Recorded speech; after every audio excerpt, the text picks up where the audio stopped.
Hello, my Bill for Thousand Nation. How's everyone doing today? Hopefully, everyone's having a great day. If not, I hope it gets better from here. All right, we are back with another MrBallen video. This one is titled Top 3 Spooky Stories from Missing People Found Alive, Missing 411, Part 2. Oh, yeah. All right, I'm excited to get into today's story. Go ahead, turn them lights down low, put on something comfy, cuddle up with someone special. Let's get found alive. It don't happen often. It's good when it happens. And before we get into today's video, do not forget this Sunday, Special Request Sunday. Stay tuned. It's going to be fun. All right, let's get into today's story. Go ahead, turn them lights down, put on something comfy, cuddle up with someone special. Oh, let's get found alive, people. Every year, hundreds of people go missing under baffling conditions in the woods of North America. I'm talking about people being right in front of their friends or their loved ones, and then in an instant they're just gone, and they're never found again. Or they are found again, but they're found in places that are seemingly impossible to get to.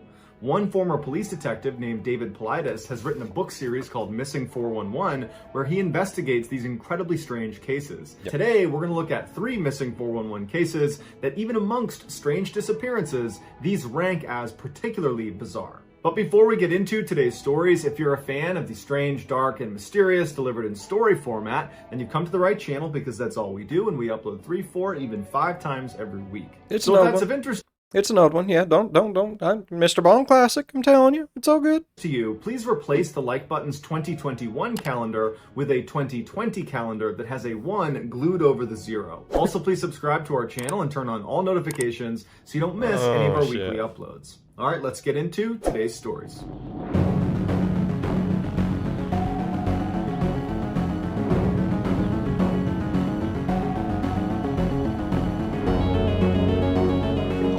On June 16, 1946, 5 members of the Van Ulst family arrived at the Devil's Den State Park in western Arkansas to spend a week in a cabin they had rented. After getting unpacked, the father, along with his daughter, who was 8 years old, named Catherine, and her 2 older brothers, they headed down to the swimming area, which was this creek that led up to the side of a dam. Once they arrived at the creek, Catherine and her 2 brothers jumped in the water and started goofing around, and there were some other kids there they were playing with as well, and their father just sat on the edge to watch. Now, this swimming area had one really deep section that was right up against the dam wall that you were allowed to swim in, but the kids that were not strong swimmers tended to stay away from. Yeah. And Catherine was not a great swimmer, and at one point she...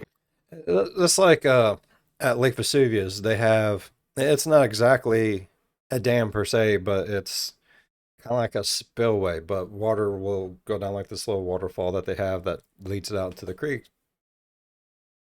Spillway, basically. You can swim all through the lake except for the part where the boats are. The boats don't go over around the one area. A lot of people will swim over there. Bro, you gotta be a decently strong swimmer. Like, it will you right over. It's fun till you hit the bottom. Kind of drifted into the deep section, and her father didn't notice, and her 2 brothers didn't notice, but a woman who was staying at the campground, who the Van Ulst family didn't know, happened to be standing next to the edge of the water and saw Catherine struggling, and so she reached in and pulled her out, and Catherine was fine, and the woman told her, you gotta be more careful, you shouldn't be swimming in the deep end if you're not a strong swimmer, and Catherine said, okay. Yeah. And so as they're talking, Catherine's father hears them and looks over and sees his daughter talking to some stranger, and so he makes a sound and waves in their direction to get this woman's attention, to be like, hey, you know, what are you doing talking to my daughter? And the woman, she sees this, and she must have been a mother herself, because she picked up on his uncomfortability, and so she turns to him and says, oh, no, everything is totally fine, I was just helping your daughter get out, everything is totally fine. And so Catherine's father turns to his daughter and says, hey, you gotta be more careful, don't go in the deep end, and Catherine's like, okay, and instead of going back into the water, Catherine walks to the backside of the dam, because this dam, it was not a steep drop-off on the outflow side, it was like a gradual slope of these big boulders that the kids at this campground would climb all over, and their parents would watch them from their positions next to the swimming area. And so Catherine's father was watching his 2 sons, and then he looked...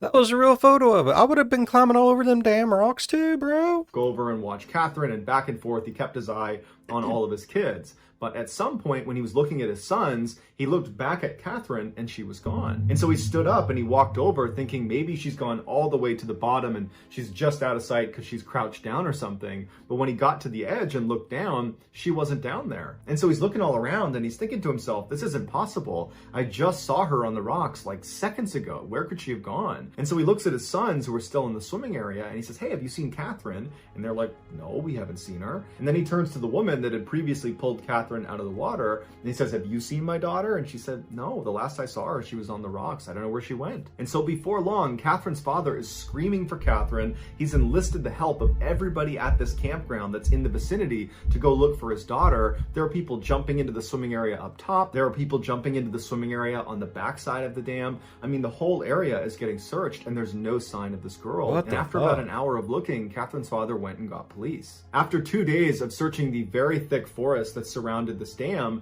and finding no trace of Catherine, authorities decided it was far more likely she had drowned either above or below the dam than it was that she wandered off into the woods, considering where she was last seen. And so they shifted focus and began draining these two sections of water to see if her body would be at the bottom. But when they were drained, she wasn't there. And so once again, they went back to searching the forest. And so on June 22nd, 6 days after Catherine went missing, a group of searchers were located 7 miles Almost a fucking week?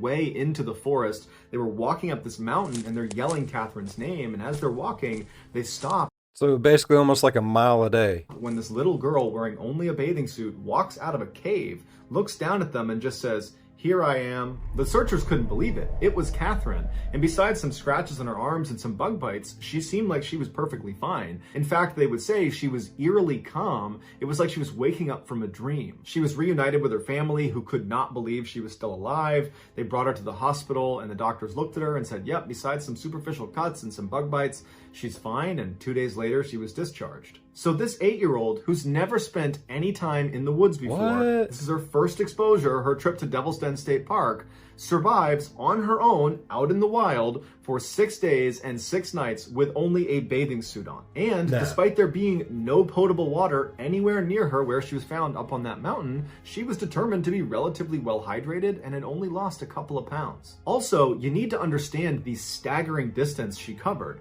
because while she was found 7 miles away from where she went missing, that's as the crow flies. That's what you see on a map, those 7 miles. In the wild, you don't walk perfectly straight lines. There's too many obstructions, there's mountains, there's trees, there's all... You go up, down, over, around, back, a loopy-de-loopy, and then you get on there. Yep, no. So 7 miles as a crow flies could be like almost 20 miles sometimes. No lie. No lie. Sometimes you gotta go way out your way to get to your point B. All sorts of reasons that you end up zigging and zagging to wherever you're going. And so rescuers believe the minimum real distance she would have covered to get up to that cave was about 30 miles. And she did it barefoot. I was fucking close. Catherine defied every search and rescue model for 8-year-olds that get lost in the wild. She was way outside the boundaries of what anybody would expect. Basically, she should have died. When authorities asked her, how did you do this? She said, I don't know. I don't remember how I got lost in the first place. I only remember sleeping on warm grass the first night.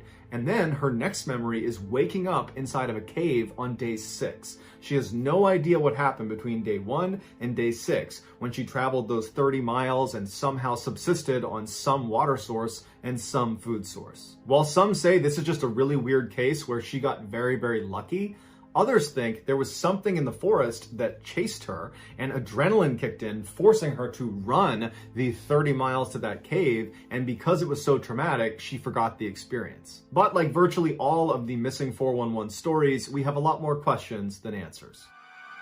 I know it got really quiet, but damn, that just like sucked me in, MrBallen. What if it wasn't something that chased her? What if something took her? Like in the woods, there's all kinds of berries and plants and stuff like that it would not be hard for someone who knows what they're doing to make something that would put her night and then just whisper away. What if like some crazy ass mountain man or mountain woman was taking her to like raise as their own? Hey, bro, Next thing you know, she wakes up in Bell's Canyon. We don't fucking know. On April 29th, 2001, 6-year-old Haley Zaga was on a hike with her grandparents in a very rural part of Arkansas called the Upper Buffalo Wilderness Area. For an area to be deemed a wilderness area, that means no vehicles of any kind can come through there, making it incredibly remote and incredibly wild, hence the name. They had taken this trail that brought them up to the top of this bluff that was about 200 feet higher than where they started, and they got to this incredible overlook, and they're looking down over this river, and at some point at about 11 in the morning, they That is fucking gorgeous. Oh my god. turn around to head back. On the return trip, by about 11:30, they're making their way down, and Haley spots a waterfall that's off the side of the path, and she wants to go to it. She asks her grandparents, can we go check out this waterfall? And the grandparents kind of scope it out, and it seemed like the only way they could get down to view this waterfall would be by literally climbing a tree and descending over this cliff, and it was something that the grandparents just did not feel comfortable letting their granddaughter do, and so they told Haley, no, we need to keep going, we're not going to go check out that waterfall. And Haley, being a 6-year-old, she really wanted to see this waterfall, and she wanted to Like, no, bro, fuck you. I'm climbing down the tree. get her way. And so she threw a tantrum, and she sat down on the trail, and she said, well, if you're not going to take me to the waterfall, I'm not going to move. You're going to have to carry me. And the grandparents were like, no, we're not going to carry you. You need to be a big girl. I need you to stand up and start walking with us. And Haley refused. And so her grandparents said, okay, we're going to leave you. And they turned around and they kept walking down the trail. Not far, and they were still totally in view, and it's broad daylight. And they would turn around expecting their granddaughter to stand up and kind of begrudgingly walk after them. And at some point she did. Haley stood up and she's like, okay, wait for me. And so she starts walking, and the grandparents are like, all right. And so they're walking ahead of Haley.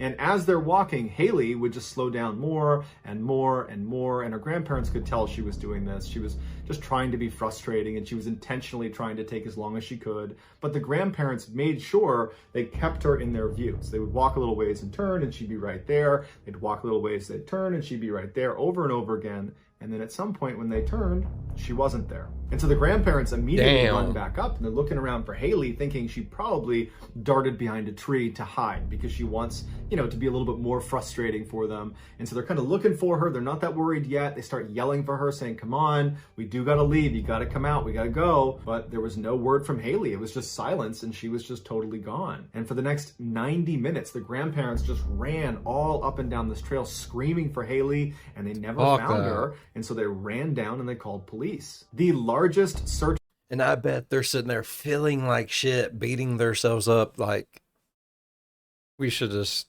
took that baby to see that fucking waterfall.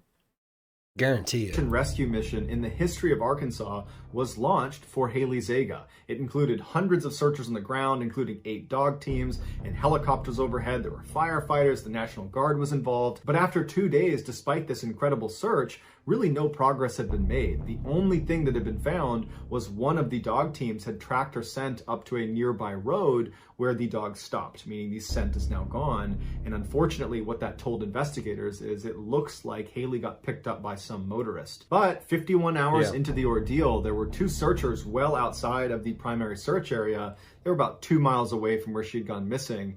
They spotted her. She was sitting next to this brook with her feet dangling in the water. And when she saw them, she kind of waved, and they said, are you Haley Zaga? And she said, yeah. And she had a couple of scratches on her arm and on her face, but overall she seemed okay. And so Haley was reunited with her family, and then she was brought to the hospital to be observed. After Haley had regained some of her strength, investigators asked her, what happened?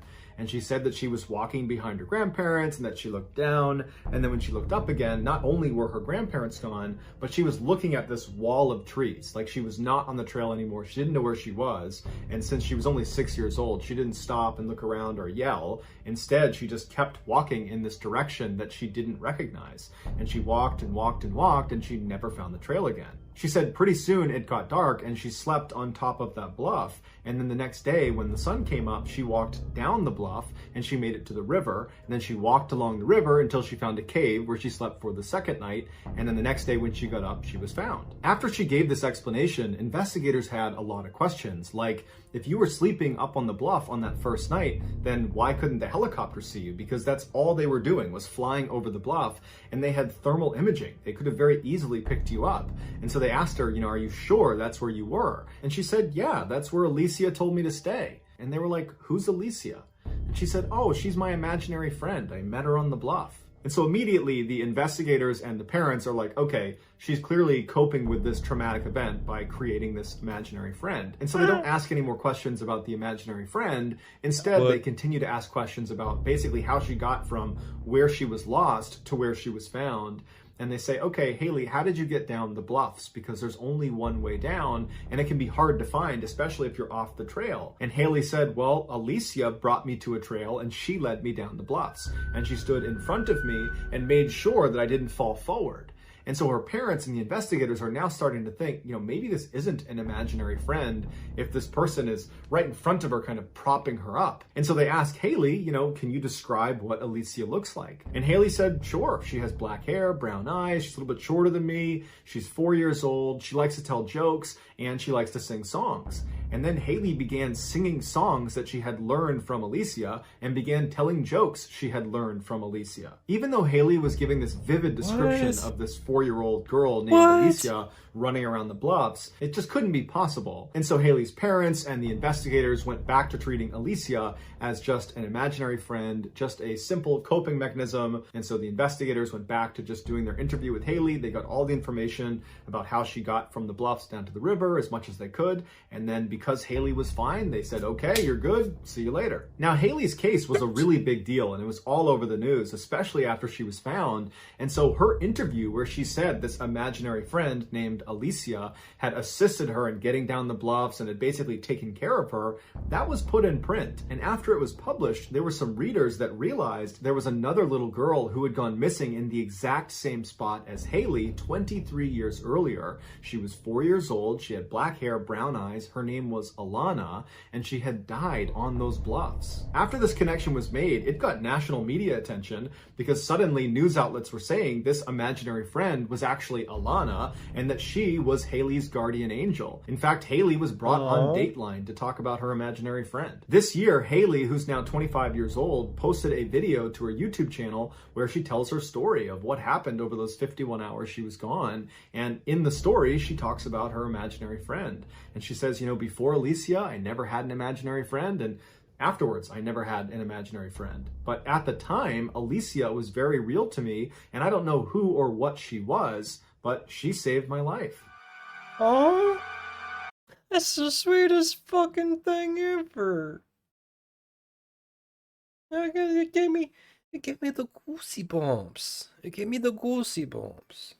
It was so sweet. My body's like tensing up because it's a MrBallen video. And it's like, oh God, something bad's gonna fucking happen right now.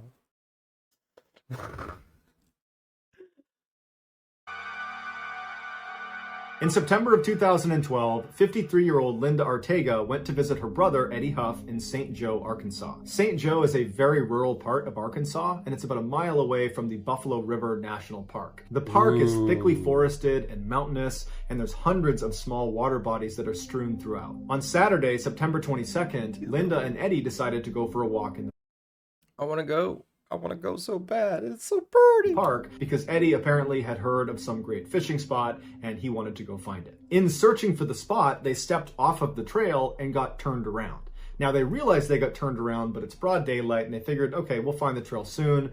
But as the sun was setting, they had still not found the trail and they realized they were badly lost. Then some very strange things happened that we only have a marginal understanding of. What we know is the brother and sister were together on that first day they went missing. We know they were together the following day on Sunday, still looking around for a way out of the park, but still at the end of the day were lost. Then the next day on Monday, we know the pair separated because Eddie re-emerged out of the park, hopped in his car like nothing was going on, drove back to his house, walked inside, and his family's like, where have you been? You've been missing. We've been calling you. Where have you been? And where's Linda?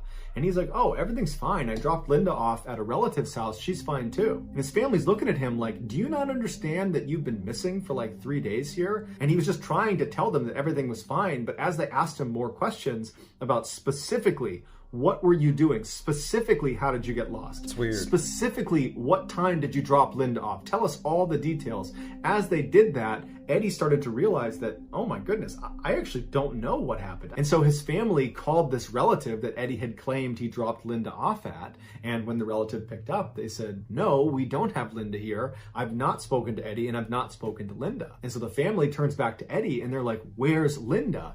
And Eddie just said, I have no idea. And so the family contacts police and a search is launched for Linda. And they look all over this park for days and days and there's no sign of Linda. And people are starting to get really worried about her. And then on Thursday, so 3 days. Has anyone questioned the brother yet? What did you do to her? I was just asking. I'm not saying to be like a dick or nothing, but that'd be like my first go-to. You come out, she doesn't. You both go in, you're both gone for 3 days. You come out, she doesn't. You say, yeah, everything's fine, I dropped her off, and you didn't. Do you see where I'm coming from? That just, I would be asking some fucking questions, bro.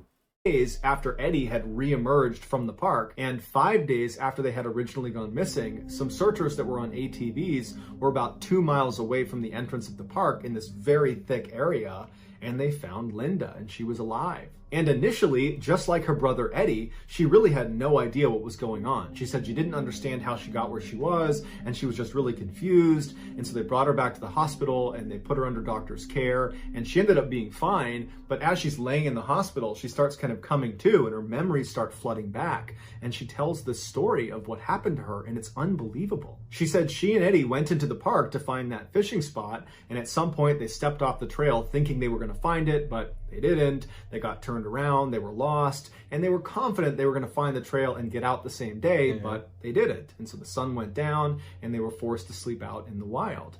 And so the next morning they get up and they continue to look around. They're yelling for help and there's no one around. They're in this very dense part of the forest, and all day, again, they're looking for this trail and they don't find it. And so that night, again, they sleep out in the wild. Linda said her memory, starting with the next day, which was Monday, started to get really foggy. She said she woke up and for some reason she just got up and started running into the woods. She thinks it's because she thought Eddie was hurt and she was running to get help. And so it must have been around this time that Eddie, in his dazed state, got up and meandered his way successfully out of the park. Meanwhile, Linda said she was just running like a maniac.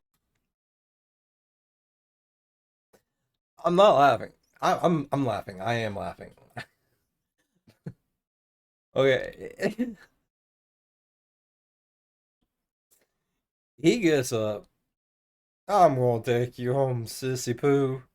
He gets up. No, my brother's dead and dying and hurt. One runs straight into the woods, probably potentially to her death if she wouldn't have been found. And the other one somehow just dumb luckishly finds his way out. That's craziness.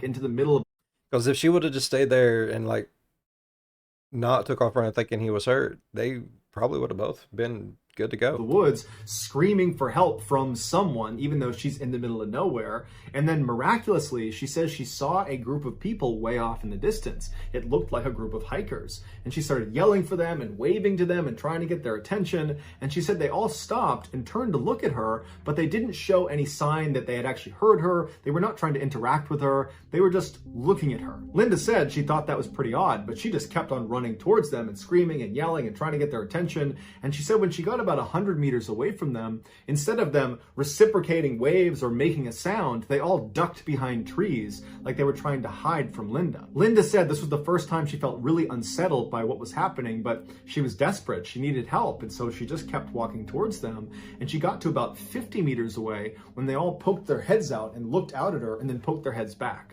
Like they were not trying to interact with her. And Linda said she felt really scared and stopped and began backpedaling away from this weird group of people that are hiding behind trees. And so while keeping her eyes on the general area where she knew they were hiding, she backpedaled all the way back to about 100 to maybe 150 meters away again. And this group came out from behind the trees and continued to stare at Linda. Linda said at this point she was terrified. She didn't know who. Okay, did this really happen, or was she like tripping balls at this time? What if something like, okay, I know certain molds can grow on trees, plants, stuff like that, and they can mess with you. And it's not going to do it right off the bat, not always. There could be those occasions, I guess, where it's just like, you know what I mean? Shit happens. But usually, it seeps into your system over time, and, within a few 3 or 4 days, you're losing your fucking mind. What if they're all like that?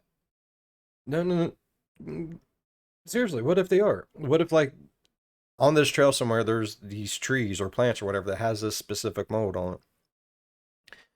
Or like some down trees or something that has a specific fungus, just whatever it is growing somewhere around the trail. The wind is blowing, it is going through the air, you're breathing it in.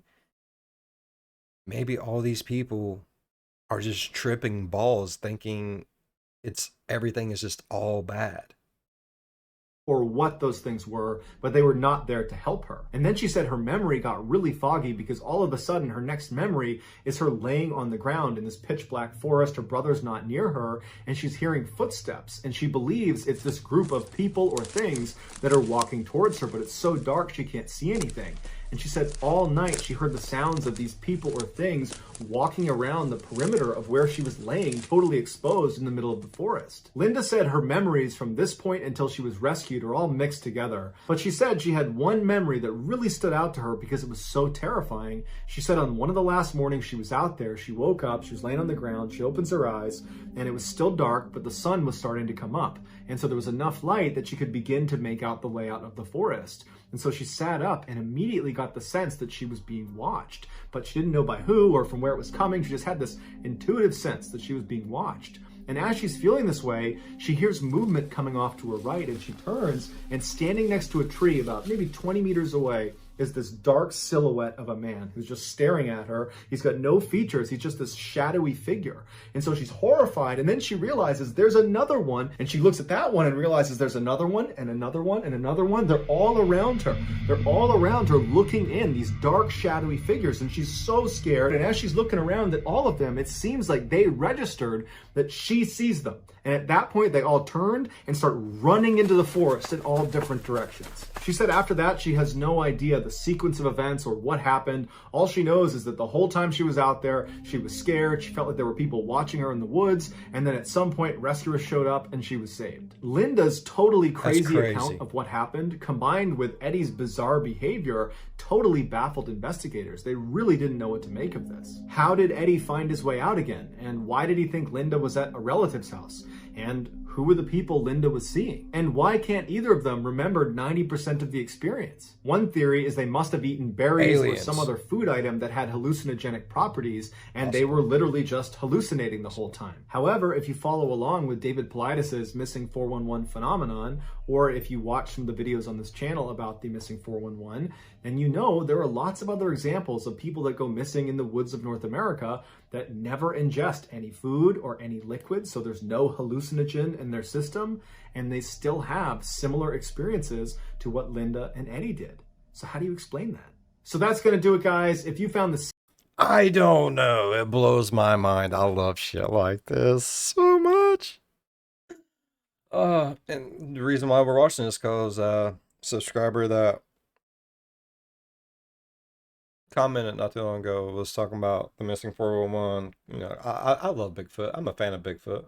Big believer. Big believer. Yeah. Yeah.